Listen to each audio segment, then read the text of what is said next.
자식에게 했던 말 중에서 다시는 하지 말았어야 할 말이 있습니까? 그 말을 한 순간 자식의 표정이 굳었던 기억이 있습니까? 전화를 끊고 나서 혼자 남은 방에서 왜 그런 말을 했을까 후회한 적이 있습니까? 오늘 이 이야기는 그 후회를 설명하기 위한 시간입니다. 부모라는 이름의 고독. 나이가 들수록 자식에게 하고 싶은 말이 많아집니다. 걱정되는 마음에서 나온 말들입니다. 사랑하는 마음에서 나온 충고들입니다. 하지만 말을 할 때마다 자식과의 거리는 조금씩 멀어집니다. 전화 통화는 짧아지고 방문은 뜸해지고 대화는 형식적으로 변합니다. 부모는 압니다. 자식이 바빠서가 아니라는 것을, 자식이 나빠서가 아니라는 것을, 내가 한 말 때문이라는 것을. 그런데도 또 같은 말을 반복합니다. 너를 위해서 하는 말이야. 부모 마음이 다 그렇지. 내가 살아본 게 있으니까. 이 말들이 입에서 나오는 순간 부모는 이미 알고 있습니다. 자식이 듣고 싶어 하지 않는다는 것을. 하지만 멈출 수가 없습니다. 왜일까요? 부모로서 할 수 있는 일이 이제 말밖에 남지 않았기 때문입니다. 젊었을 때는 행동으로 보여줄 수 있었습니다. 돈을 벌어다 주고 밥을 차려주고 문제를 해결해주고 길을 열어주었습니다. 하지만 이제는 그럴 힘이 없습니다. 자식은 스스로 돈을 벌고 스스로 밥을 먹고 스스로 길을 찾아갑니다. 부모가 할 수 있는 것은 말뿐입니다. 그래서 더 많이 말하게 됩니다.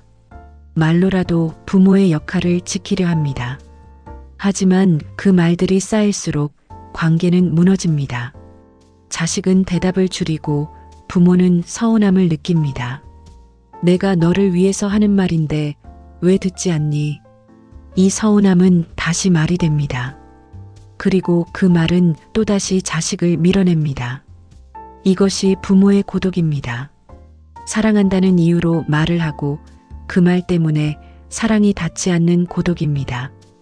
당신만 그런 것이 아닙니다. 이 고독은 특정한 부모만의 것이 아닙니다. 자식을 키워본 사람이라면 누구나 한 번쯤 경험하는 감정입니다. 당신이 했던 말들을 떠올려 보십시오. 그렇게 살면 나중에 후회한다. 내가 너만 할 때는 벌써 다 이뤄놓았어. 내 동생은 안 그러는데 너만 왜 그래? 부모 속 좀 그만 썩여라. 이 말들 중 한 번도 하지 않은 부모가 있을까요? 없습니다.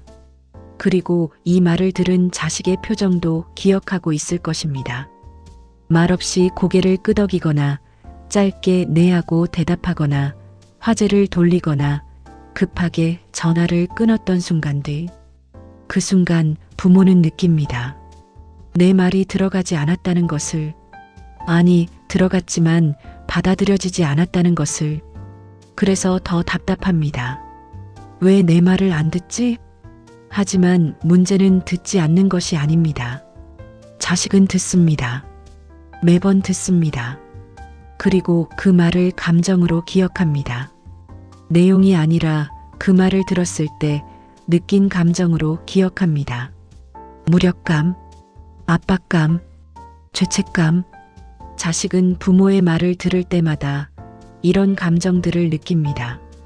그리고 그 감정이 쌓이면 부모를 피하게 됩니다. 전화를 받지 않는 것이 아닙니다. 전화를 받으면 또 그 감정을 느껴야 하니까 나중에 받겠다고 미루는 것입니다. 찾아가지 않는 것이 아닙니다. 찾아가면 또 그 말을 들어야 하니까 바빠서 못 간다고 하는 것입니다. 이것이 부모가 알아야 할 진실입니다. 자식은 부모를 미워하지 않습니다. 다만 부모의 말이 주는 감정을 견디기 힘들어할 뿐입니다. 정약용, 말해 해보자. 조선 후기 한 학자가 있었습니다. 정약용. 그는 철학자이자 사상가였지만 무엇보다 아버지였습니다. 두 아들을 둔 아버지. 그리고 그 아들들과 멀리 떨어져 지내야 했던 아버지. 정약용은 18년간 유배 생활을 했습니다. 강진이라는 작은 마을에서 아들들을 만날 수 없었습니다. 그가 아들들에게 할 수 있는 것은 오직 편지뿐이었습니다. 그 편지들 속에서 정약용은 깨달았습니다. 말이 무엇인지를, 부모의 말이 자식에게 어떤 힘으로 작용하는지를 그는 이렇게 썼습니다. 말은 칼보다 깊은 상처를 낸다. 칼에 베인 상처는 아물지만 말에 베인 상처는 평생 남는다. 정약용은 부모의 말을 분석했습니다. 왜 부모는 자식에게 특정한 말을 하게 되는가? 그 말이 자식에게 어떤 감정을 남기는가? 그리고 그 감정이 관계를 어떻게 변화시키는가? 그는 훈계하지 않았습니다. 대신 설명했습니다. 부모의 말은 사랑에서 나오지만 그 말이 전달되는 방식은 사랑이 아닐 수 있다고. 부모는 도와주려고 말하지만 자식은 그 말을 통제로 느낄 수 있다고. 부모는 걱정해서 말하지만 자식은 그 말을 불신으로 받아들일 수 있다고. 정약용은 자신의 경험에서 이것을 배웠습니다. 아들에게 보낸 수백 통의 편지 중에서 나중에 후회한 문장들이 있었습니다. 왜 그렇게 썼을까? 그 말 때문에 아들이 상처받았을까? 그는 부모로서의 자신을 돌아보았고 그 과정에서 하나의 원칙을 세웠습니다. 부모는 말을 아껴야 한다. 말을 많이 하는 것이 사랑이 아니다. 말을 절제하는 것이 진짜 사랑이다. 정약용이 평생 고민한 것은 이것이었습니다. 어떤 말을 해야 자식이 상처받지 않을까? 어떤 말을 하지 말아야 관계가 지켜질까? 그리고 그는 3가지 종류의 말을 특별히 경계했습니다. 부모가 자식에게 절대 해서는 안 될 말 3가지. 이 3가지 말은 사랑의 이름으로 나오지만 관계를 깎아내리는 말들입니다. 지금부터 그 3가지 말을 하나씩 살펴보겠습니다. 당신이 했던 말이 그 안에 있을 것입니다. 그리고 그 말이 왜 문제였는지 이제 알게 될 것입니다. 내가 너를 위해 얼마나, 내가 너 키우느라 고생한 거 아니? 내가 너 하나 보고 산 거 알지? 내가 너를 위해 포기한 게 얼마나 많은데 부모는 왜 이 말을 할까요? 사실이기 때문입니다. 정말로 자식을 위해 많은 것을 포기했습니다. 젊은 시절의 꿈도 하고 싶었던 일도 가고 싶었던 곳도 모두 뒤로 미루었습니다. 자식 학비를 위해 밤낮으로 일했고 자식이 편하라고 본인은 불편함을 감수했습니다. 이것은 거짓이 아닙니다. 그래서 부모는 이 말을 합니다. 인정받고 싶은 마음에서, 자식이 알아주기를 바라는 마음에서, 나도 힘들었어. 나도 포기한 게 많아. 그러니 너도 이해해줘. 이 말은 정당합니다. 하지만 이 말이 자식에게 전달될 때 정당함은 사라집니다. 자식이 듣는 것은 무엇인가? 자식은 이 말을 들으면서 내용을 듣지 않습니다. 대신 무게를 느낍니다. 내가 너를 위해 이만큼 했다는 말은 자식에게 이렇게 들립니다. 너는 나에게 빚이 있다. 부모는 그런 의도가 없었을 것입니다. 다만 자신의 희생을 알아주길 바랐을 뿐입니다. 하지만 자식은 그 말을 빚으로 받아들입니다. 그리고 그 빚은 갚을 수 없는 빚입니다. 부모가 자식을 위해 한 일은 셀 수 없이 많고 자식이 부모를 위해 할 수 있는 일은 항상 부족합니다. 그래서 자식은 죄책감을 느낍니다. 내가 부족해서 부모님이 고생하셨구나. 내가 태어나지 않았으면 부모님은 더 행복했을까? 이 죄책감은 자식을 짓누릅니다. 그리고 그 무게를 견디지 못한 자식은 부모를 피하기 시작합니다. 만나면 또 그 말을 들을 것 같아서, 전화하면 또 그 무게를 느낄 것 같아서 자식은 도망칩니다. 부모를 미워해서가 아닙니다. 죄책감을 견딜 수 없어서입니다. 정약용의 관점. 정약용은 이것을 희생의 폭력이라고 불렀습니다. 사랑의 이름으로 가해지는 폭력. 부모는 폭력을 가한다는 생각이 없습니다. 다만 사실을 말했을 뿐입니다. 하지만 그 사실이 자식에게는 무기가 됩니다. 정약용은 이렇게 썼습니다. 부모가 자식을 위해 무언가를 했다면 그것은 부모 스스로 선택한 일이다. 자식이 요구한 것이 아니다. 그러므로 그 일을 자식에게 상기시키는 것은 자식에게 책임을 전가하는 것과 같다. 부모는 자식을 낳기로 선택했습니다. 자식을 키우기로 선택했습니다. 그 과정에서 많은 것을 희생했지만 그것은 부모의 선택이었습니다.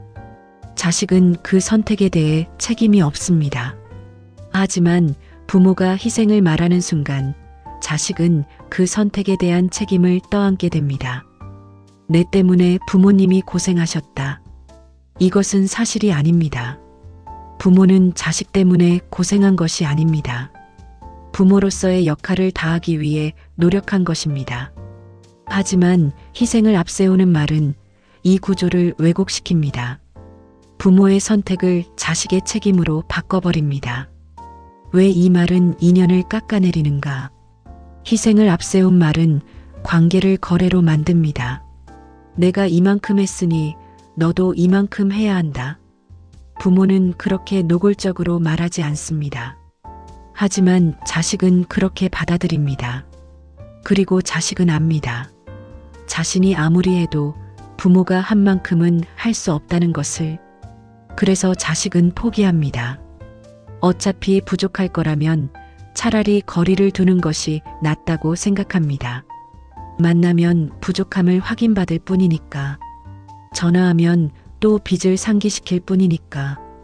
이렇게 희생을 앞세운 말은 조금씩 관계를 갉아먹습니다. 부모는 자식이 멀어지는 것을 느낍니다.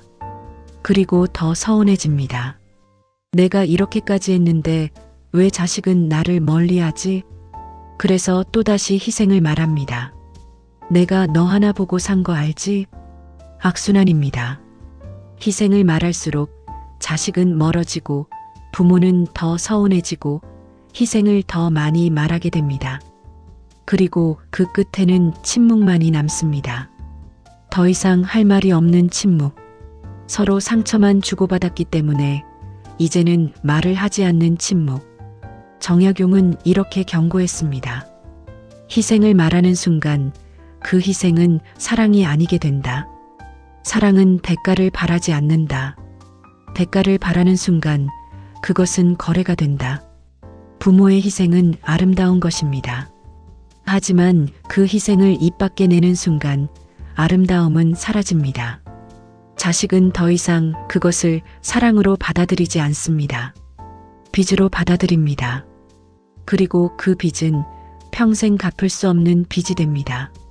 내 동생은 안 그러는데, 옆집 아들은 벌써 결혼했던데, 내 친구는 좋은 회사 다니던데, 형은 부모 걱정 안 시키는데 너는 왜 그러니?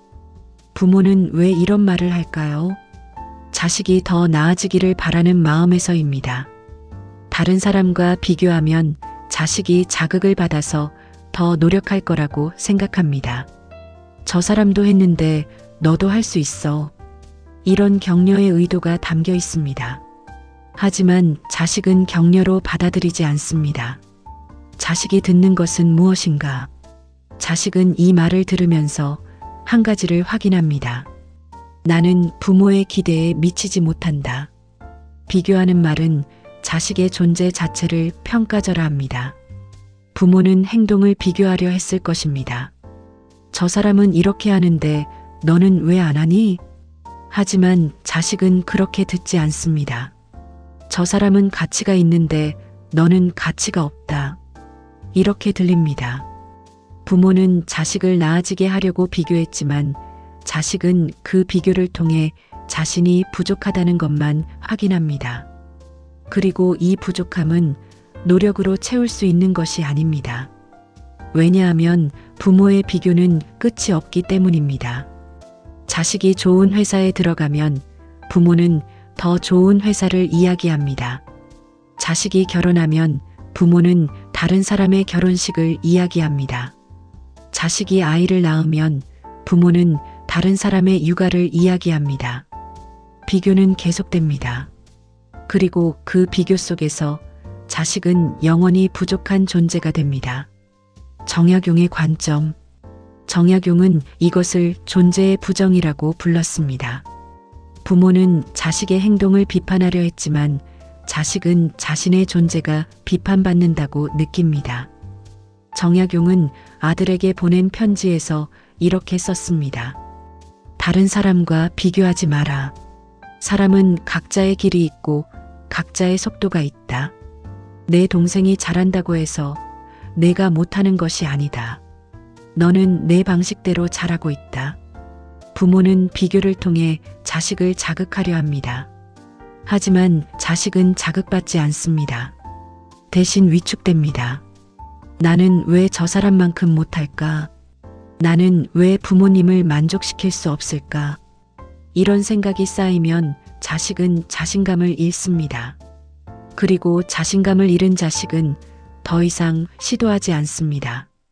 어차피 해도 부족할 것 같으니까. 어차피 해도 비교당할 것 같으니까. 이렇게 비교하는 말은 자식의 동력을 빼앗아갑니다. 형제 간의 비교가 남기는 것. 특히 형제자매 간의 비교는 관계에 깊은 상처를 남깁니다. 내 동생은 안 그러는데, 내 형은 말 잘 듣는데, 이 말을 들은 자식은 형제를 경쟁자로 인식하게 됩니다. 부모의 사랑을 나눠 가져야 하는 경쟁자, 부모의 인정을 얻기 위해 이겨야 하는 상대, 형제는 더 이상 편안한 관계가 아니게 됩니다. 자식은 형제를 보면서 생각합니다. 저 사람이 잘하니까 나는 부모님께 사랑받지 못하는구나. 이것은 왜곡된 생각입니다. 하지만 부모가 비교하는 순간 자식에게는 이것이 현실이 됩니다. 그리고 이 왜곡은 평생 지속됩니다. 형제 간의 갈등, 형제를 만나도 편하지 않은 분위기, 서로를 경계하고 서로를 비교하는 관계. 이 모든 것의 시작은 부모의 한마디였습니다. 내 동생은 안 그러는데 왜 이 말은 인연을 깎아내리는가? 비교하는 말은 자식에게 이렇게 말합니다. 너는 너 자체로는 충분하지 않다. 부모는 자식이 더 나아지기를 바랐습니다. 하지만 자식은 이미 자신이 부족하다는 메시지만 받습니다. 그리고 이 메시지는 자식의 자존감을 서서히 깎아먹습니다. 자존감이 깎인 자식은 부모를 원망하게 됩니다. 왜 나를 있는 그대로 사랑해주지 않지? 왜 항상 다른 사람과 비교하지? 이 원망은 겉으로 드러나지 않습니다. 자식은 부모에게 대들지 않습니다. 다만 조용히 거리를 둡니다. 만나는 횟수를 줄이고 통화 시간을 짧게 하고 깊은 이야기를 나누지 않습니다. 부모는 왜 자식이 멀어지는지 이해하지 못합니다. 나는 내가 잘 되라고 한 말인데. 하지만 자식은 압니다. 그 말이 사랑이 아니었다는 것을, 비교였다는 것을, 그리고 그 비교 속에서 자신은 영원히 부족한 존재로 남을 수밖에 없다는 것을. 정약용은 이렇게 말했습니다. 자식을 다른 사람과 비교하는 순간 당신은 자식을 잃기 시작한다. 자식은 비교당하기 위해 태어난 것이 아니다. 자식은 사랑받기 위해 태어났다. 비교는 사랑을 지운다. 그렇게 살면 안 돼. 그 사람이랑은 헤어지는 게 좋겠어. 그 일은 하지 마. 너한테 안 맞아. 부모가 경험이 있으니까 내 말 들어. 나중에 후회할 거야. 부모는 왜 이런 말을 할까요? 정말로 걱정되기 때문입니다. 자식이 잘못된 선택을 할까봐, 자식이 고생할까봐, 자식이 실패할까봐. 부모는 자식보다 오래 살았고 많은 것을 경험했습니다. 그래서 압니다. 어떤 길이 험한지, 어떤 선택이 후회로 이어지는지. 부모는 자식이 그 길을 걷지 않기를 바랍니다. 그래서 말합니다. 그렇게 하지 마. 이 말은 사랑에서 나온 것입니다. 하지만 이 말이 자식에게 전달될 때 사랑은 사라지고 통제만 남습니다. 자식이 듣는 것은 무엇인가? 자식은 이 말을 들으면서 한 가지를 느낍니다. 부모는 나를 믿지 않는다. 그렇게 살면 안 되라는 말은 자식에게 이렇게 들립니다. 너는 스스로 판단할 능력이 없다. 너는 혼자서는 제대로 살 수 없다.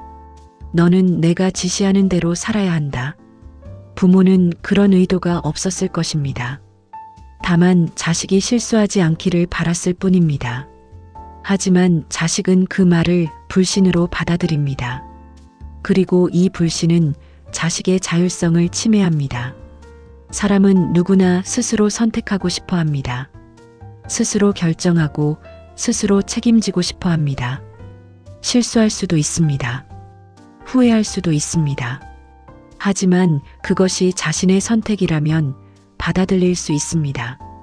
그런데 부모가 계속 오후 1233 개입하는 순간 이 과정이 무너집니다. 자식은 선택할 기회를 잃습니다. 부모가 이미 정답을 제시했기 때문입니다. 정약용의 관점. 정약용은 이것을 사랑의 착각이라고 불렀습니다. 부모는 사랑한다고 생각하지만 실제로는 통제하고 있다는 것. 정약용은 이렇게 썼습니다. 자식이 스스로 넘어지고 일어서는 것을 지켜보는 것이 진짜 사랑이다. 넘어지지 않도록 미리 막는 것은 사랑이 아니라 불안이다. 부모의 불안을 자식에게 떠넘기지 마라. 부모는 자식이 고생하는 것을 견디지 못합니다. 그래서 미리 막으려 합니다. 이렇게 하면 힘들어. 저렇게 해. 하지만 자식은 고생을 통해 배웁니다. 실패를 통해 성장합니다. 부모가 그 과정을 막는 순간 자식은 배울 기회를 잃습니다. 그리고 평생 부모에게 의존하게 됩니다. 스스로 판단할 능력을 기르지 못했기 때문입니다. 정약용은 자신의 아들들에게 일부러 어려운 일을 시켰습니다. 혼자 문제를 해결하게 했습니다.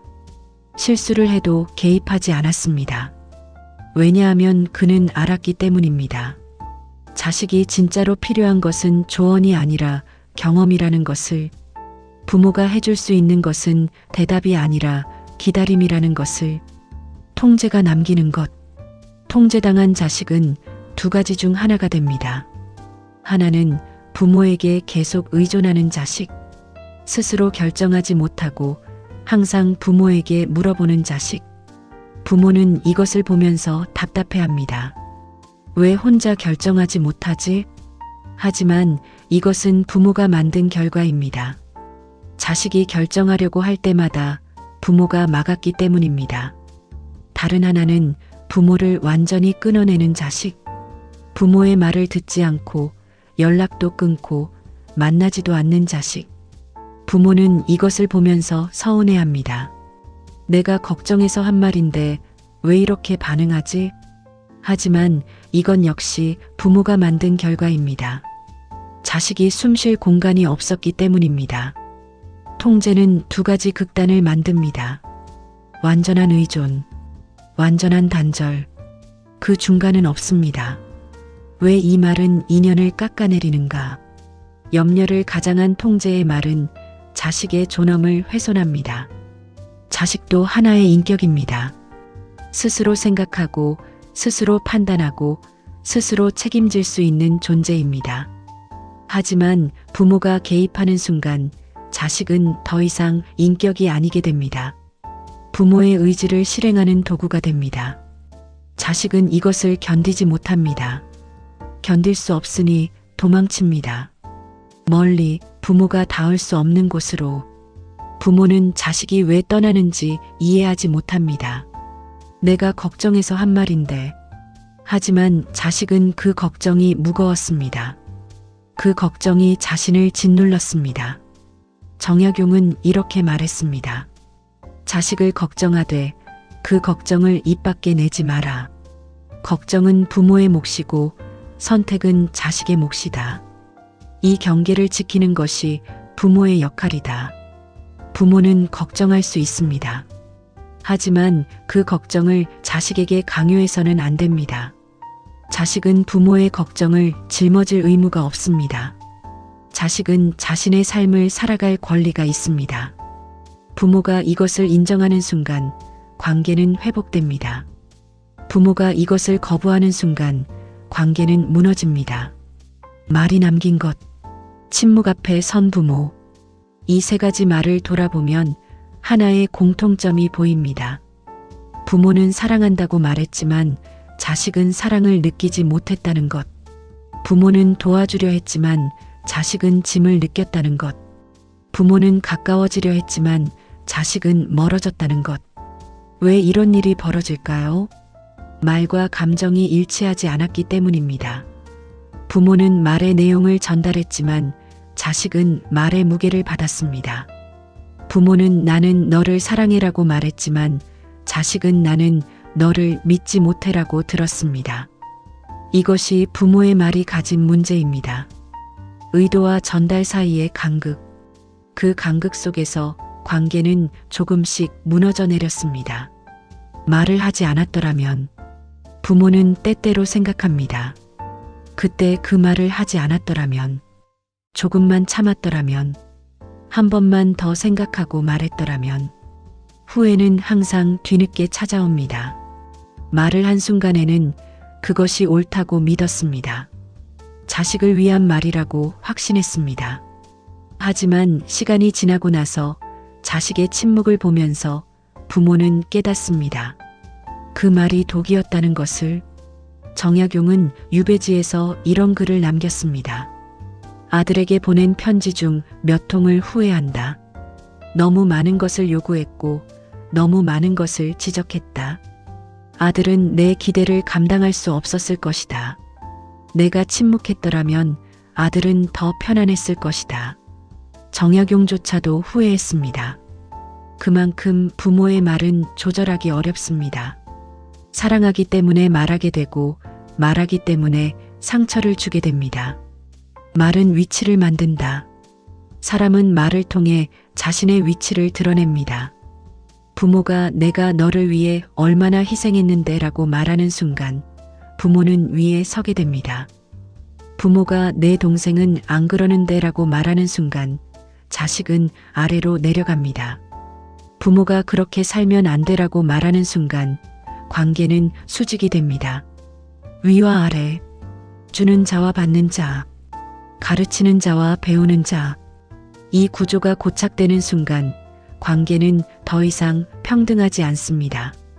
그리고 평등하지 않은 관계는 오래 지속될 수 없습니다. 자식은 부모를 존경할 수 있습니다. 하지만 항상 아래에 있고 싶어 하지는 않습니다. 자식도 나이가 들고 경험이 쌓이고 스스로 판단할 수 있게 됩니다. 하지만 부모는 여전히 자식을 아래에 두려고 합니다. 내가 너보다 더 안다. 내가 경험이 있다. 부모 말을 들어야 한다. 이 말들은 자식을 아이로 고정시킵니다. 30이 되어도 40이 되어도 50이 되어도 자식은 부모 앞에서 여전히 아이입니다. 부모가 그렇게 대하기 때문입니다. 자식이 원하는 것, 자식은 조언을 원하지 않습니다. 적어도 부모가 생각하는 방식의 조언은 원하지 않습니다. 자식이 원하는 것은 인정입니다. 너는 잘하고 있어. 너의 선택을 존중해. 내가 어떤 결정을 하든 나는 내 편이야.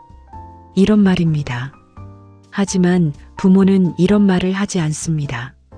왜냐하면 부모는 자식이 잘하고 있다고 생각하지 않기 때문입니다.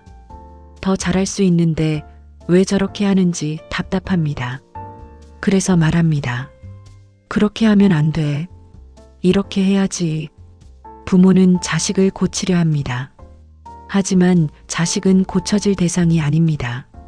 자식은 이미 완성된 인격입니다. 부족할 수 있습니다. 실수할 수 있습니다. 하지만 그것은 자식 자신의 몫입니다. 부모가 개입할 영역이 아닙니다. 정약용이 발견한 것. 정약용은 유배 생활 동안 하나의 진실을 깨달았습니다. 부모의 말이 많아질수록 자식과의 거리는 멀어진다. 그는 처음에는 아들들에게 많은 편지를 보냈습니다. 이렇게 살아라, 저렇게 하지 마라, 이 책을 읽어라, 저 사람을 만나지 마라.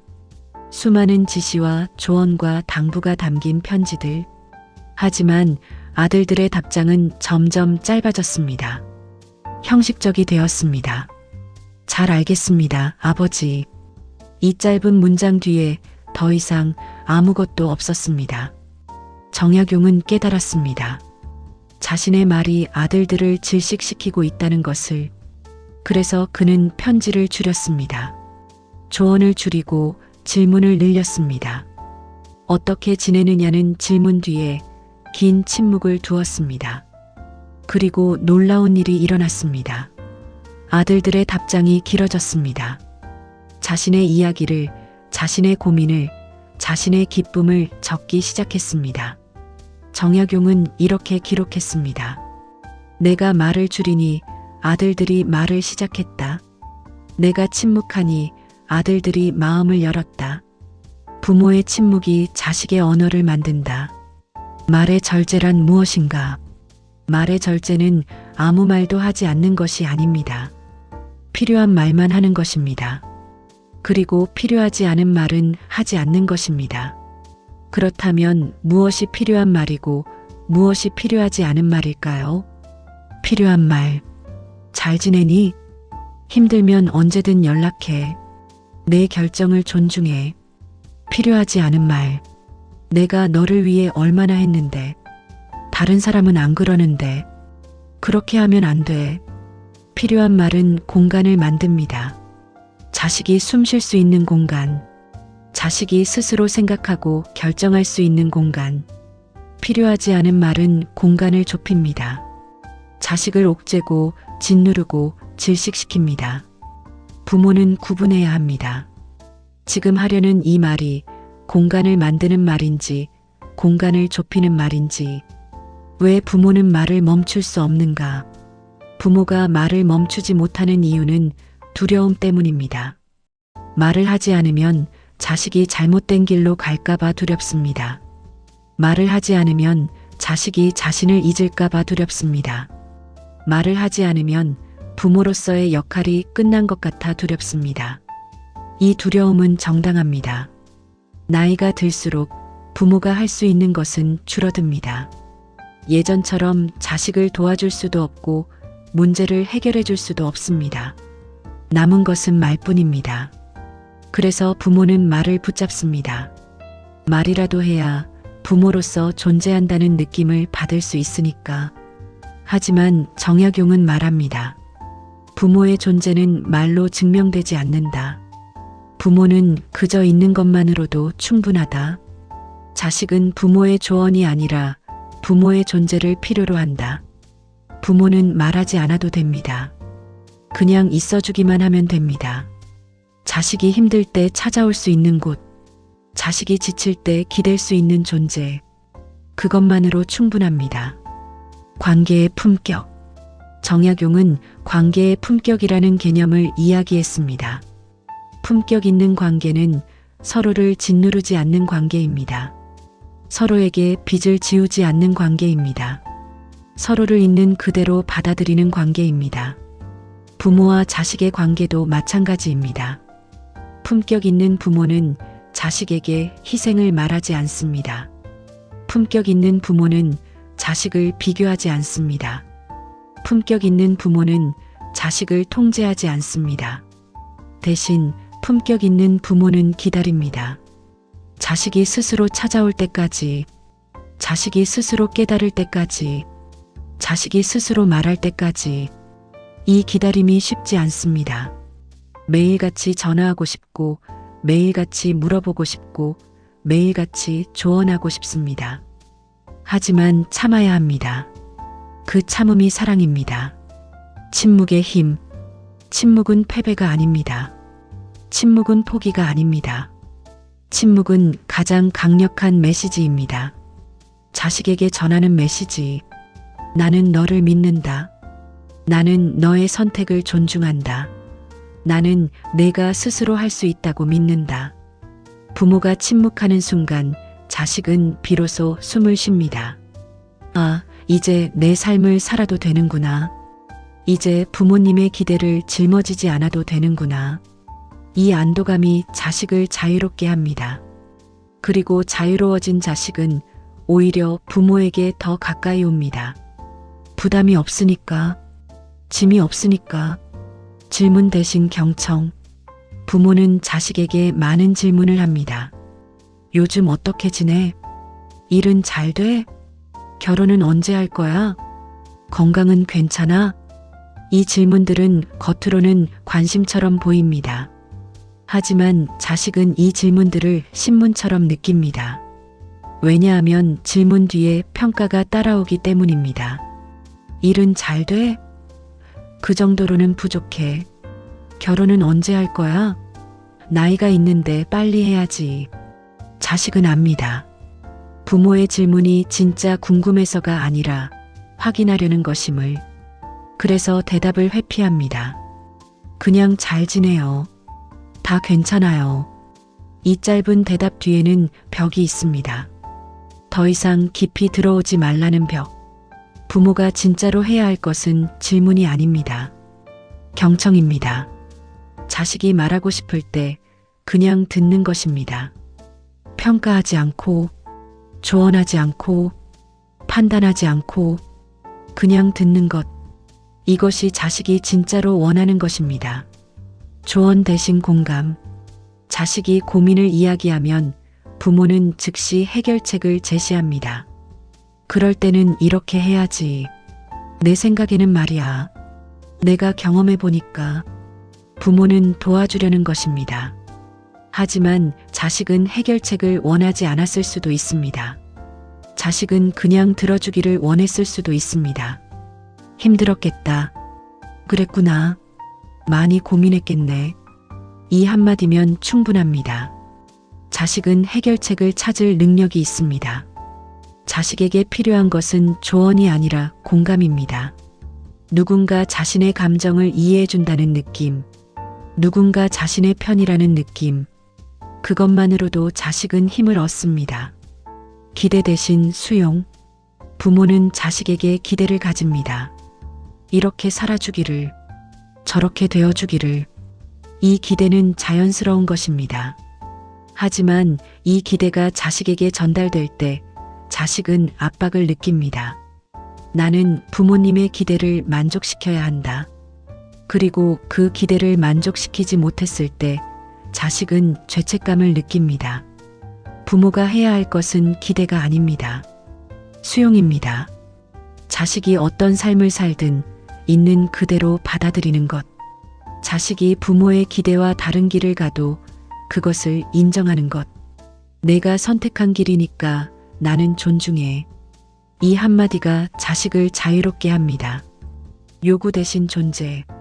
나이가 들수록 부모는 자식에게 더 많은 것을 요구하게 됩니다. 자주 연락해. 자주 찾아와. 부모 생각 좀 해. 이 요구들은 외로움에서 나옵니다. 자식과 함께 있고 싶은 마음에서 나옵니다. 하지만 요구할수록 자식은 멀어집니다. 의무처럼 느껴지기 때문입니다. 부모가 해야 할 것은 요구가 아닙니다. 그냥 존재하는 것입니다. 자식이 필요할 때 찾아올 수 있는 존재, 자식이 힘들 때 기댈 수 있는 존재. 요구하지 않아도 자식은 압니다. 부모가 그리워한다는 것을, 부모가 만나고 싶어 한다는 것을, 그리고 자식도 부모를 그리워합니다. 다만 부담 없이 만날 수 있기를 바랄 뿐입니다. 정약용의 마지막 편지. 정약용이 세상을 떠나기 직전 아들들에게 마지막 편지를 썼습니다. 그 편지에는 조언이 없었습니다. 당부가 없었습니다. 대신 이렇게 적혀 있었습니다. 너희들이 잘 살아주어서 고맙다. 너희들이 내 아들이어서 고맙다. 너희들은 충분히 잘하고 있다. 나는 너희들을 믿는다. 그리고 사랑한다. 이 편지를 받은 아들들은 울었습니다. 평생 아버지에게서 듣고 싶었던 말이었기 때문입니다. 너는 충분해. 너는 잘하고 있어. 나는 너를 믿어. 부모가 평생 해야 할 말은 사실 이것뿐입니다. 나머지 말들은 모두 불필요한 것들입니다. 후회를 정리하는 시간, 당신이 자식에게 했던 말들을 떠올려 보십시오. 그 말들 중 일부는 필요했을 것입니다. 하지만 대부분은 필요하지 않았을 것입니다. 자식을 위한 말이라고 믿었지만 사실은 자신의 불안을 해소하기 위한 말이었을 것입니다. 이것을 인정하는 것은 쉽지 않습니다. 부모도 사람입니다. 완벽할 수 없습니다. 실수할 수 있습니다. 중요한 것은 그 실수를 인정하는 것입니다. 내가 했던 말들이 자식에게 상처가 되었구나. 이 깨달음이 시작입니다. 사과는 필요 없습니다. 어떤 부모는 생각합니다. 자식에게 사과해야 하나? 미안하다고 말해야 하나? 아닙니다. 사과는 필요 없습니다. 사과는 오히려 자식에게 부담이 됩니다. 괜찮아요, 부모님. 이렇게 말해야 하는 부담, 부모를 위로해야 하는 부담. 자식에게 필요한 것은 부모의 사과가 아닙니다. 부모의 변화입니다. 더 이상 그런 말을 하지 않는 것, 그것만으로 충분합니다. 침묵이 주는 선물. 오늘부터 자식에게 전화할 때 한 가지만 기억하십시오. 말을 줄이자. 필요한 말만 하자. 나머지는 침묵으로 남기자. 처음에는 어색할 것입니다. 할 말이 많은데 참아야 하니까. 하지만 조금씩 익숙해질 것입니다. 그리고 놀라운 일이 일어날 것입니다. 자식이 먼저 말을 시작할 것입니다. 부모가 침묵하니까 자식이 그 공간을 채우기 시작할 것입니다. 요즘 이런 일이 있었어요. 사실 이런 고민이 있어요. 자식은 말하고 싶었던 것입니다. 다만 부모의 말이 너무 많아서 자신의 말을 꺼낼 공간이 없었을 뿐입니다. 관계의 회복. 관계는 하루아침에 회복되지 않습니다. 오랜 시간 쌓인 상처는 오랜 시간이 필요합니다. 하지만 시작은 단순합니다.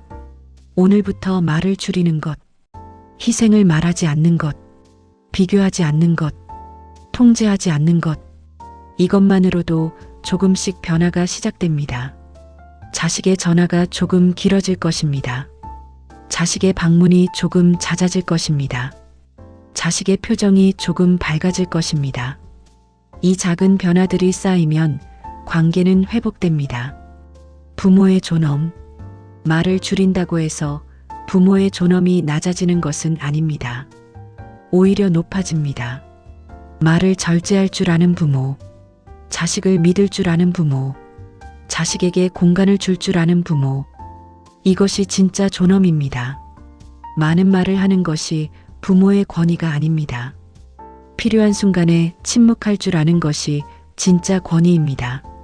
자식은 이런 부모를 존경합니다. 말로 짓누르는 부모가 아니라 침묵으로 지켜주는 부모를.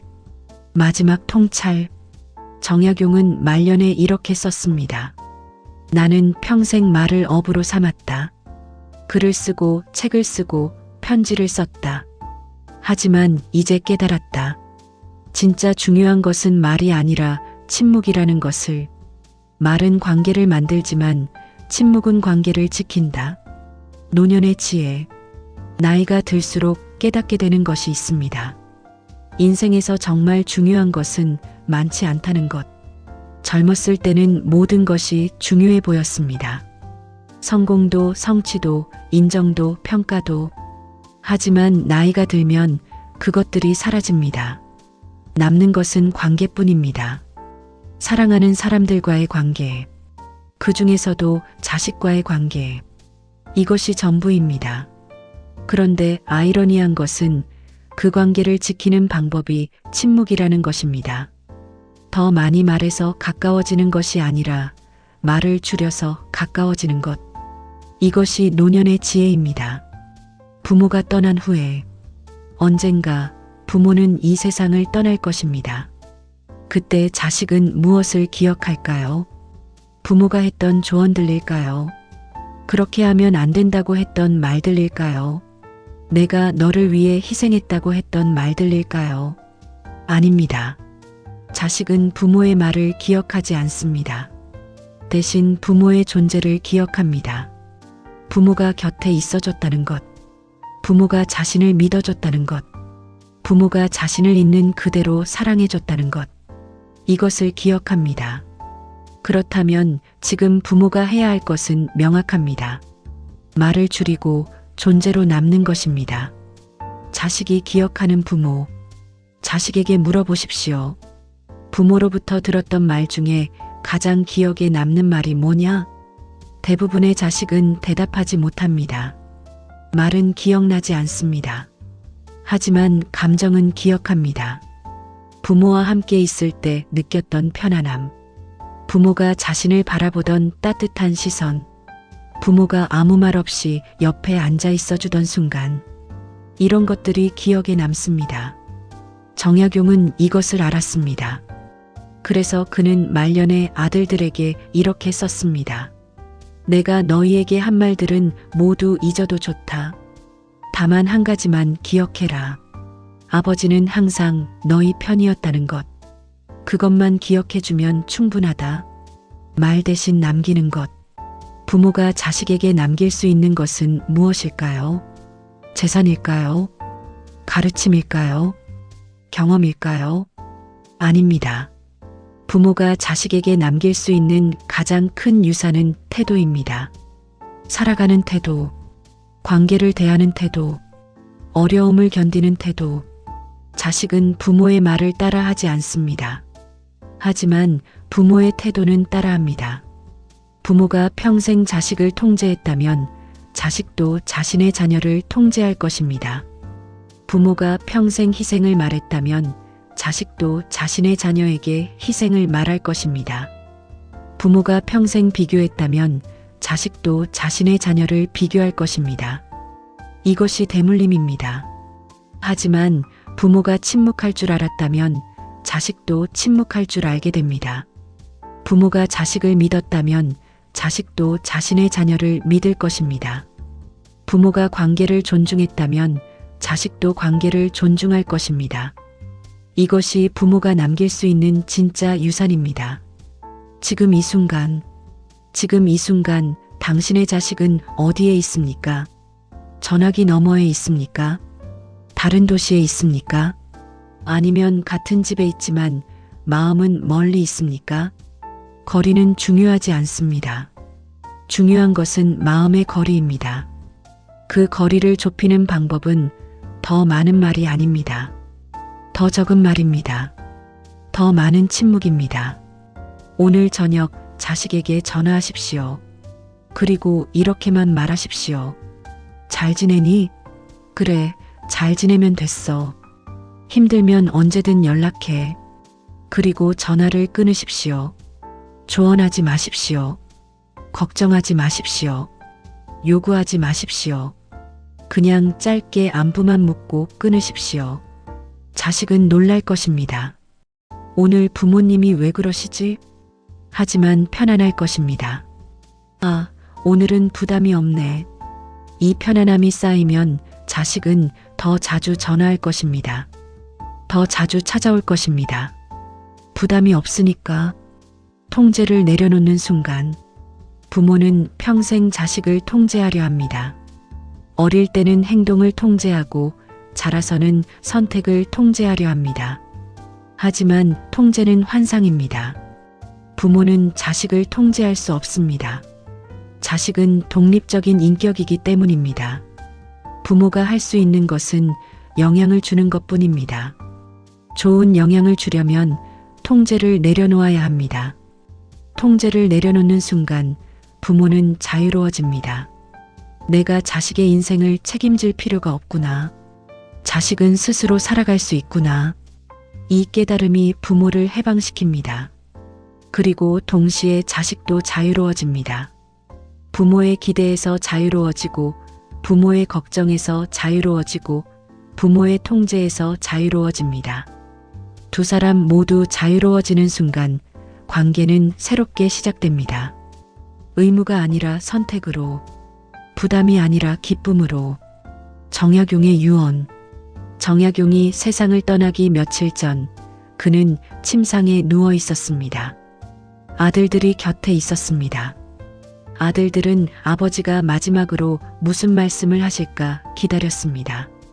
평생을 학문에 바친 아버지, 수많은 책을 쓴 아버지, 분명 중요한 가르침을 남기실 것이라고 생각했습니다.